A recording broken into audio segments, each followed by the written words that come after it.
Sur YouTube, sur la chaîne Zing Zenkin 9028, une interrogation revient en boucle. Où en sont réellement les relations avec la France aujourd'hui? Certains parlent d'un éventuel apaisement. Sérieusement, rien du tout, aucun signe de détente en vue. Et vous l'avez tous constaté, on devait d'ailleurs approfondir cela demain à travers les derniers développements de cette affaire sensible.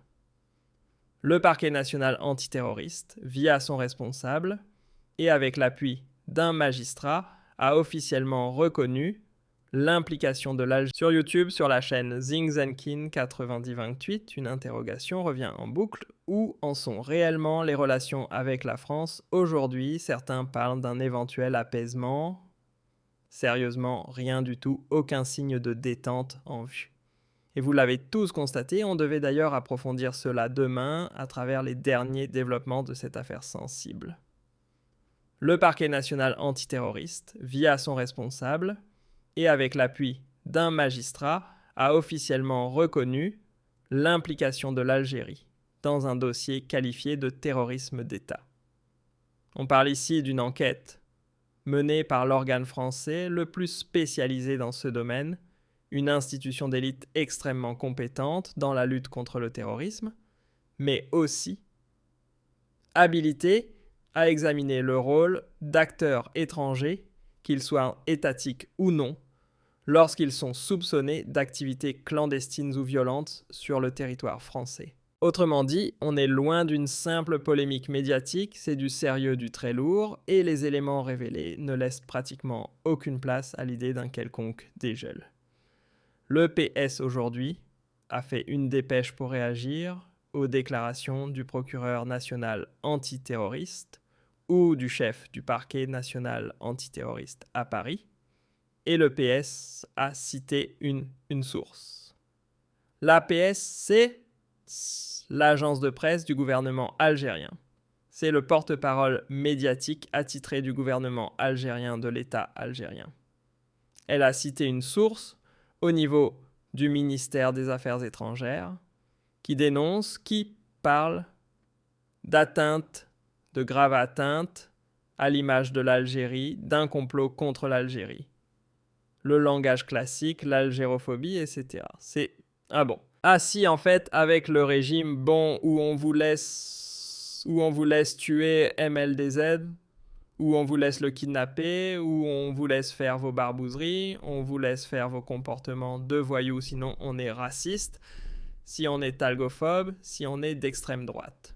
C'est-à-dire que l'on peut dire non au kidnapping, aux agressions contre les opposants, à la persécution, aux harcèlements, à la menace, aux atteintes contre l'intégrité physique des personnalités algériennes qui sont réfugiées en France, contre les... Et quand on dit non aux ingérences du régime algérien dans les affaires internes en France, eh bien là, on est raciste, on est xénophobe, on est d'extrême droite, c'est du n'importe quoi. Il n'y aura pas de dégel parce que la justice française, elle a des preuves, elle a des indices, elle a des preuves, et elle est en train de pousser son investigation et son instruction judiciaire encore plus loin que ce que vous pouvez imaginer, parce qu'elle sait qu'il y a des officiels algériens officiellement impliqués dans l'affaire dite MDZ. D'ailleurs, le parquet national antiterroriste ne traite pas que de l'affaire dite MDZ, l'affaire de l'espionnage. L'affaire de Bercy, où un fonctionnaire franco-algérien a été harcelé. Excusez-moi à vos amours, à vos souhaits. Il y a un fonctionnaire, rappelez-vous, à la fin de l'année 2020, à la fin de l'année 2024, l'affaire avait éclaté. Elle a été médiatisée au printemps, entre mars et avril 2025, mais l'affaire avait éclaté à la fin de l'année 2024. Les services secrets français ont arrêté un espion algérien, un cadre franco-algérien qui a espionné, qui a piraté, qui a récupéré des documents officiels, qui a espionné des fichiers de l'administration française pour les transmettre aux services algériens, pardonnez-moi. à travers la personne de Hussamadine Bouziz, qui est le vice-consul d'Algérie au consulat d'Algérie, le vice-consul au niveau du consulat d'Algérie de Créteil, et qui est un lieutenant-colonel des services secrets algériens. Et cet espion a été victime d'un chantage à la sextape, d'un chantage tout court, d'intimidation. On a vu, il a fait une apparition floutée dans Complément d'enquête récemment quand cela a été publié. Il n'y a pas que l'affaire MDZ, il y a l'affaire d'espionnage. Les autorités algériennes ont été prises en flagrant délit d'espionnage en France. Alors en inversant les rôles, imaginons demain, l'Algérie va arrêter un fonctionnaire algérien qui a espionné des fichiers confidentiels et des bases de données secrètes et confidentielles de l'État algérien pour transmettre des informations, des documents à l'État français. Comment l'Algérie aurait réagi, mais l'Algérie aurait fait un scandale. L'Algérie aurait pu déclarer la guerre. C'est un casus belli. C'est un acte de violation de la souveraineté de la France. L'Algérie n'aurait jamais accepté que sa souveraineté soit violée ou que les services secrets étrangers, notamment français, perpètrent ou accomplissent des actions très graves sur le sol algérien, sur le sol national. Aucun pays ne va l'accepter. On parle beaucoup de l'affaire MLDZ, mais on parle... D'ailleurs, vous m'avez rappelé, demain je ferai un bon rappel des faits. On a oublié l'affaire de l'espionnage, l'espion de Bercy. C'est grave, il a utilisé une femme qui était en relation intime avec lui. Il a abusé de sa relation intime avec elle pour voler l'administration française. C'est un cas d'une agression caractérisée contre la sécurité nationale, quand ça veut dire que les services secrets algériens ont eu les moyens, la possibilité aussi d'espionner d'autres institutions françaises. Mais c'est normal que la France veuille se défendre comme moi j'aurais.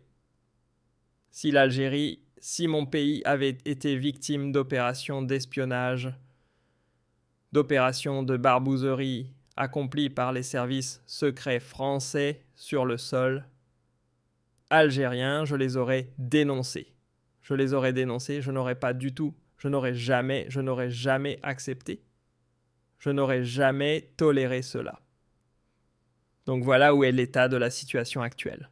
Alors sur TikTok, on me dit, le général Belgasimbi, alors je ne le connais pas personnellement. Et que tu parles lourd du général de la DGSPP, la Direction Générale de la Sécurité Présidentielle, c'est celui-là. Oui, c'est l'un des membres les plus importants du clan Teb. Mais je n'ai pas d'informations particulières sur lui. Good life, s'il vous plaît. Je n'ai pas... Mais qu'est-ce que tu veux savoir sur lui exactement? J'ai les informations lapidaires, etc. sur lui. Il fait des affaires. Des membres de sa famille font des affaires. C'est quelqu'un qui a une proximité importante avec B. S'il s'agit du même, je ne suis pas sûr, parce qu'il y a au niveau de la DGSPP, la Direction Générale de la Sécurité Présidentielle. Si c'est lui, on peut en parler. Voilà. Encore une fois, nous, ce ne sont pas les personnes qui nous intéressent. Et encore une fois, la politique, l'actualité nationale algérienne dans sa globalité. Voilà. Exactement. Tu parles de cela lourd? Oui. C'est un personnage auquel on s'est intéressé un petit peu. On n'a pas trouvé grand-chose. Il y a beaucoup plus grave. Ce n'est pas B, ce n'est pas Hamadash, ce n'est pas K. Saïd, CA, ce n'est pas Saïd Chengrias, ce n'est pas quelqu'un des plus influents au sein du régime, ce n'est pas du tout quelqu'un de très très influent. C'est quelqu'un qui est important, mais qui n'est pas très influent. Mais si tu veux, on fera une enquête là-dessus. Si tu as des propositions à nous faire, si tu as des informations à nous communiquer, si tu as des détails à nous partager avec nous, tu peux nous écrire sur notre mail. Mon mail, très simple, abdo.sal@gmail.com, ou tu nous adresseras tes remarques sur... comment on appelle ça? sur les messageries de TikTok ou les messageries de YouTube ou les messageries de Facebook.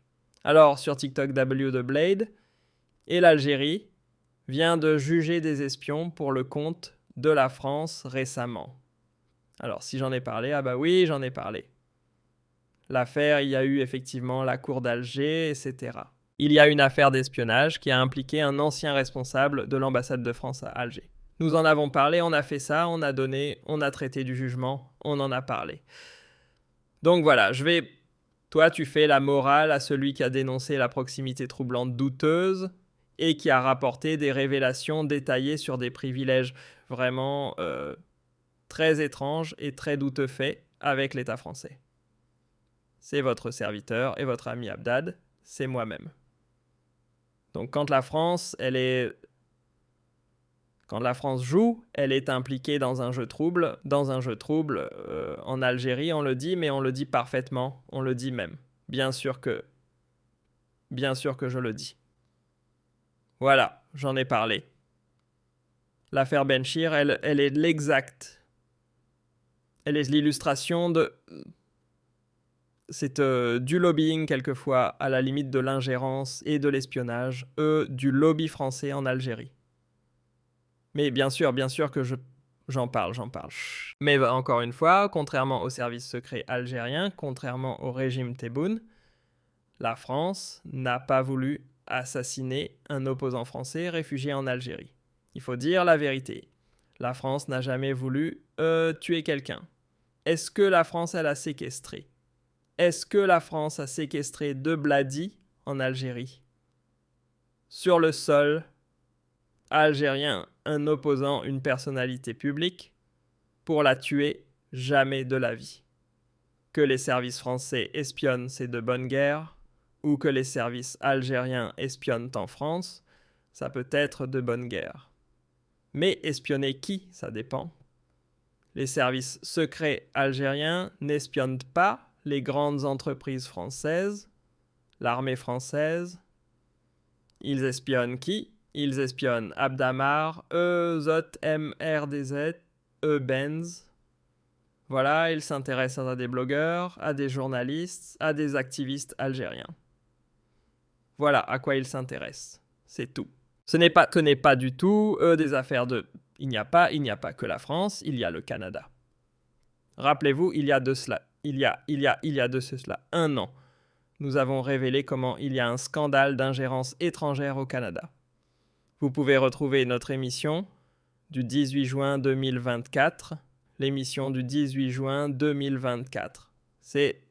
Même au Canada, il y a eu les mêmes problèmes. Il y a eu les mêmes problèmes au Canada. Il n'y a pas que la France.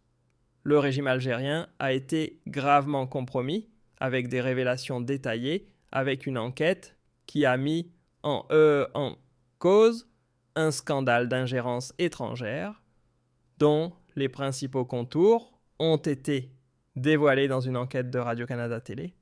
D'ailleurs, une enquête à laquelle les autorités algériennes n'ont jamais réagi. Je dis bien n'ont jamais réagi, où le consulat général d'Algérie à Montréal avait programmé, orchestré des opérations de harcèlement, d'intimidation et de chantage à l'encontre de ressortissants